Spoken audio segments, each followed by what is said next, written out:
Ora, garoto, então-se os artios definidos. Quer dizer em português lá quer dizer a, uns quer dizer os e las quer dizer as. Por exemplo, a palavra rapaz.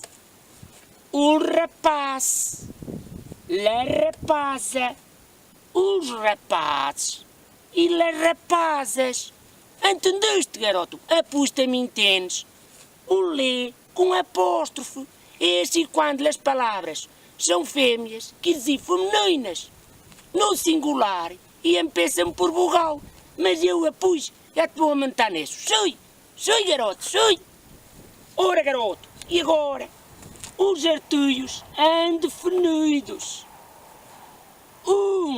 Em português quer dizer Sabes bem que as palavras que em português acabam em me, em mirandês, passam todas a acabar em ne. Tá bem? Então, uma. Quer dizer em português uma, uns. Em português é igual. Uns. E umas. Quer dizer umas. Ora, por exemplo, a palavra perro. Perro.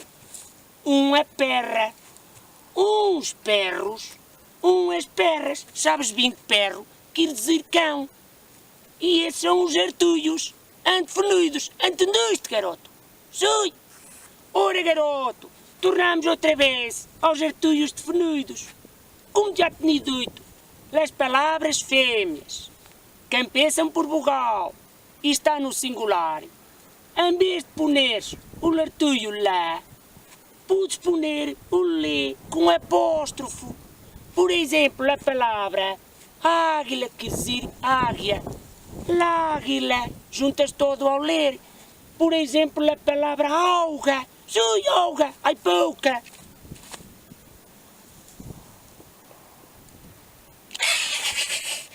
Guapa, a palavra auga quer dizer água. Dizeste auga? Sim, diz auga, por quê? Toma! Ai, que banho! Ai, bolhão todo!